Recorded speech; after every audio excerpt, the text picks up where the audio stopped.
ரேவதி எங்க புறப்பட்ட? கொஞ்சம் வெளியில இருக்கு வேலை. கொஞ்சம் வெளியில போறோம். எங்க போறோம்? எங்க போறோம்? சஸ்பென்ஸ். சஸ்பென்ஸா? திடீர்னு தடாப்புடா எல்லாத்தையும் புறப்பட சொல்லிட்டேன். எங்க போறோன்னு சொல்லவே இல்லை. சஸ்பென்ஸா சஸ்பென்ஸா ஒரு இடத்துக்கு கூட்டிட்டு போறோம். சஸ்பென்ஸா ஒரு இடத்துக்கு கூட்டிட்டு போறேன். எந்த திசையாவது சொல்ல முடியுமா? அது கிழக்கு திசை தான். கிழக்கு திசை. கிழக்கு திசையா? சாரி, மேற்கு திசை. ஓகேவா, சரி. அப்ப எந்த திசையில போறோங்கிறத காரை எடுத்துட்டு கூப்பிட்டுருவோமா? சரி, பார்ப்போம். வாங்க, கண்டினியூ பண்ணிக்கிட்டே இருங்க. கிளம்பியாச்சு. கிளம்பியாச்சு. போற இடத்துக்கு இன்னும் 1 ஹவர்ல ரீச் ஆயிடுவோம். ஆனா சொல்ல மாட்டேங்கிறீங்க எந்த இடம்னு. இடம் சொல்லியாச்சு, ஈரோடுன்னு. ஈரோடு சொல்றாங்க. என்ன பர்பஸுக்கு போறோன்னு கூட சொல்ல மாட்டேங்கிறீங்க. அதுதான் சஸ்பென்ஸ். அதுதான் சஸ்பென்ஸ். சஸ்பென்ஸ் வச்சா தாங்காதுப்ல. விசேஷத்துக்கு தான் போறோம். ஆனா சஸ்பென்ஸ்ல சொல்ல மாட்டேங்கிறீங்க. அது சொல்ல முடியாது. சரி சொல்ல. சர்ப்ரைஸ் இங்கே உடைச்சிட்டு அங்க போய் எப்படி சர்ப்ரைஸ்? அதத்தான் பாரு, நானும் இவ்வளவு நேரம் கேக்குறேன். மனசிலங்கி சொல்லுவேன்னு பாக்குறேன். கொஞ்சம் லேட்டா தான் போறோம் எனக்கு தெரிஞ்சு. கொஞ்சம் முன்னாடியே போயிருக்கணும், ஒரு 1/2 மணி நேரத்துக்கு முன்னாடியே. இப்பதான் நம்ம ஊர்ல இருந்தே கிளம்பி. அதனால என்ன என்ன இப்ப அப்படி கேட்க என்ன விசேஷம்? மறுபடியும் ஆரம்பிக்காதீங்க. நான் சஸ்பென்ஸ்னு சொல்லிட்டு திருப்பி மறுபடியும் என்ன விஷயம்னு கேட்டா என்ன சூட்சமத்தை கண்டுட்டாலேடா, சூட்சமத்தை கண்டுட்டாலேடாங்கிற மாதிரி சொல்ல மாட்டேங்கிறியே. சொல்ல முடியாது. சொல்ல மாட்டேன். ஃப்ரெண்ட்ஸ், நாங்கள் அப்படியே போயிட்டு இருக்கிறோம். சொல்லவே மாட்டேன்றாங்க என்னன்ட்டு. நானும் இன்னைக்கு வேற ஒரு முக்கியமான விஷயம். எதா இருந்தாலும் கிடப்புல போட்டு வா, போயே ஆகணுன்ட்டு ஒரே ராவடிங்க. நானும் எல்லா வேலையும் நிப்பாட்டிட்டு புறப்பட்டு கிளம்பிட்டேன். வாங்க, போயிட்டே இருக்கிறோம். வழியில் என்ன நடக்குங்கிறத வீடியோவில் ஆட் பண்ணுறேன். பாய். வையப்பமலை முருகன் கோயில் எப்போ வந்தாலுமே எடுக்காமல் போக முடியாமல் இருக்க முடியாது. அது இல்லாமல் இப்போ இந்த ரோடு வேறு போட்டாங்களா, அவ்வளோ அழகாகவும் பார்க்கறதுக்கு அவ்வளோ சிறப்பாகவும் இருக்கு. ஆனால் மேலே போகலாம் வராது ஒரு நாளைக்கு. அப்படியே இந்த இதில் தார் ரோட்லேயே போனோம்னு வச்சுக்கோ, நல்லா இருக்கும். போலாமா? ஆனால் இந்த வீடியோ பார்க்கும்போது பழனிமலை முருகன் கோயில் பார்க்குற மாதிரியே ஒரு சிறப்பாக இருக்கும். வையப்பமலை முருகன் கோயில் மட்டும் எப்போ இங்கே வருது, பூக்கடையெல்லாம் பேர் வரிசையாக அழகா இருக்கு எல்லாமே. ஒரு பழனிமலை முருகன் கோயில் ஒரு ஃபீலிங் எப்பவுமே வரும். இங்கே பாரு, போ கார் கூட வருது பாரு. இந்த ரோட்டுக்கும் நம்ம ஒரு டைம் கூட போகல, நைனாமலைக்கும் போகல. எப்படி இருக்குதுன்னு இந்த மாதிரி ஒவ்வொரு மூமெண்ட்டையும் எனக்கு கமெண்ட்ல சொல்லுங்க. அப்படி திருச்செங்கோடு கிட்ட வந்துட்டோம். திருச்செங்கோடு அர்த்தநாரீஸ்வரர் கோயில் மலையோரமாக வந்துட்டு இருக்கிறோம். இது வரைக்குமே என்ன ஒரு தகவல்னு சொல்லலை. பார்ப்போங்க, போயிட்டே இருக்கிறோம். எந்த ஊர் என்ன இடம்னு ஈரோடுன்னு சொல்லிவிட்டாங்க, ஆனால் என்ன இடம்னு சொல்லலை. பார்ப்போம், ட்ரை பண்ணுறேன். நானும் எவ்வளவோ நெண்டி பார்த்துட்டேன், கெஞ்சி பார்த்துட்டு கிடைக்கல.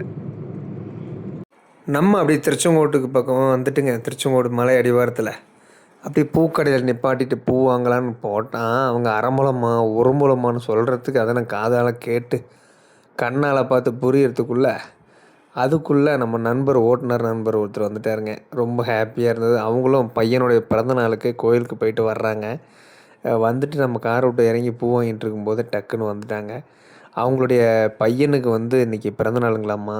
ரொம்ப சந்தோஷமாக இருந்துச்சு. திடீர்னு வந்ததுனால நம்மளால் எதுவுமே பண்ண முடியல. ரொம்ப தம்பி குழந்த வந்தோன்னே ஒரு கை மட்டும்தான் நம்மளால் கொடுக்க முடிஞ்சது. அவங்களும் ஒரு அவசரத்தில் இருந்ததுனால நமக்கு ரொம்ப எனக்கு மனசுக்குள்ளே ரொம்ப சங்கடமாக இருந்தது. அதுக்கப்புறம் அவங்க அண்ணா ஃபோட்டோ எடுத்துக்கலான்னு சொன்னாங்க.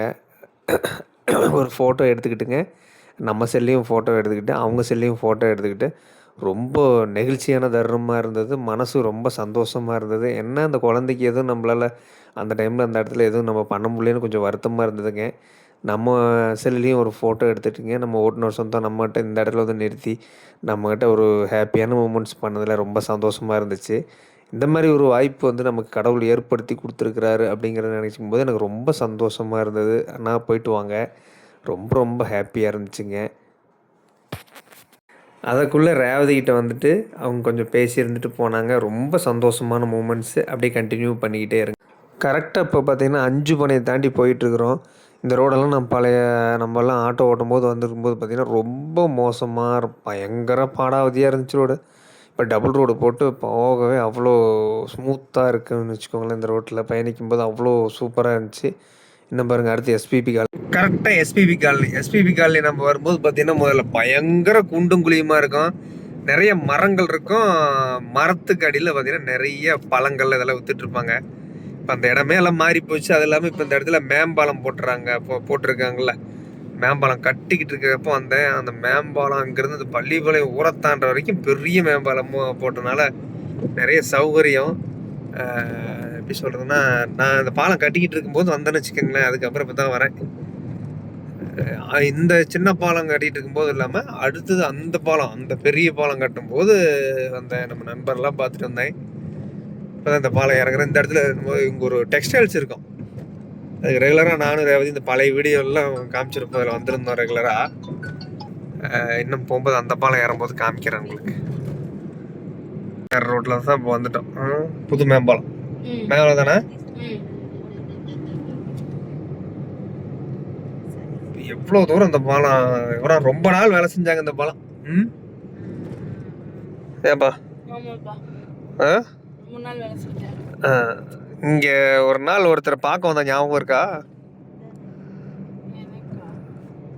வந்து பார்த்துட்டு போனோம். பார்த்துட்டு போனோம்.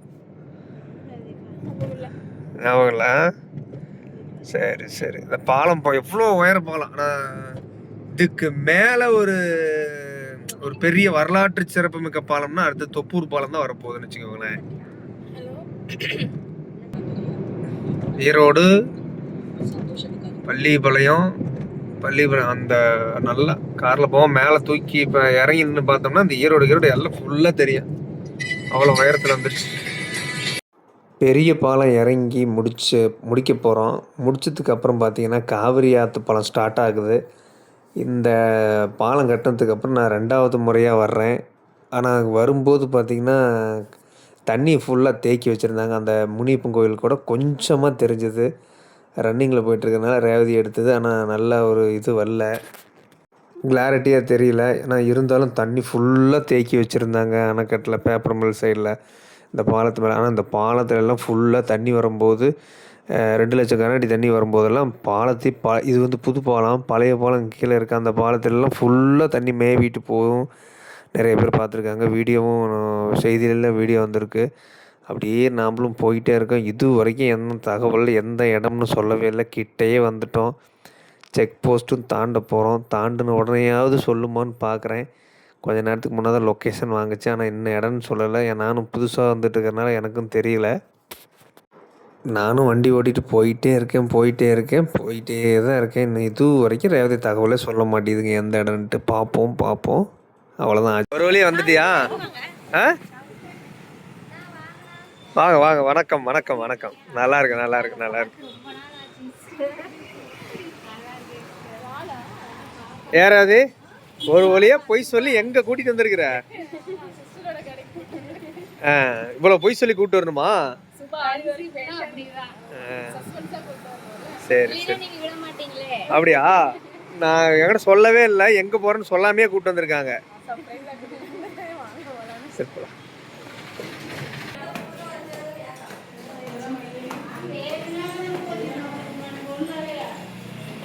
வாங்க. வருகை என உங்களை அன்புடன் வரவேற்கிறோம்.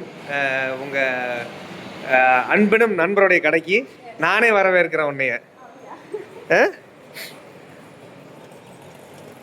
அப்படின்னு இல்லை. வாங்க. நல்லா இருக்கு. ஒரு வழியாக பார்த்தீங்கன்னா ஈரோடு அந்த பாப்பாவுடைய புதிய ஆரி ஒர்க் கடைக்கு வந்துட்டோம். ரேவதி இது வரைக்கும் என்கிட்ட சொல்லவே இல்லை. அந்த பொண்ணுக்கிட்ட நாங்கள் ஒரு டைம் நானும் ரேவதியும் அப்போது ஈரோடு துண்டு ஆட்டோவில் ஓட்டிகிட்டு இருக்கும்போது கோன் பேக் ஏற்றிட்டு வரும்போது அந்த பொண்ணுக்கும் ரேவதிக்கும் இன்ஸ்டா மூலிமா பழக்கம் ஏற்பட்டு ரேவதி ஒரு ப்ளவுஸ் கொடுத்துருந்தாங்க தைக்கிறதுக்கு. அப்போயே ஆரி ஒர்க் போட்டு இந்த பொண்ணு கொடுத்தாங்க.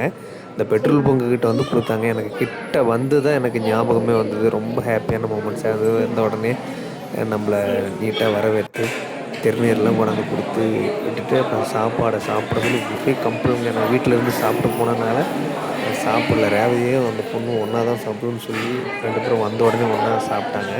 அந்த மூமெண்ட்ஸ்லாம் பார்க்கும்போது ரொம்ப சந்தோஷமாக இருந்தது. ஒரு எப்படி சொல்கிறது, முக்கியமான ஒரு நெருங்கிய சொந்தம் சொந்தக்காரங்க வீட்டுக்கு போன மாதிரி ஒரு ஃபீலிங்ஸ் இருந்தது. இருந்தாலும் இப்போ நட்புறவுகள் தான் அதிகமாக சொந்த பந்தத்துக்கு மேலே இருக்கிற மாதிரி ஒரு ஃபீல் ஆகுது. ரொம்ப ரொம்ப ஹாப்பியான மூமெண்ட்டாக இருந்தது.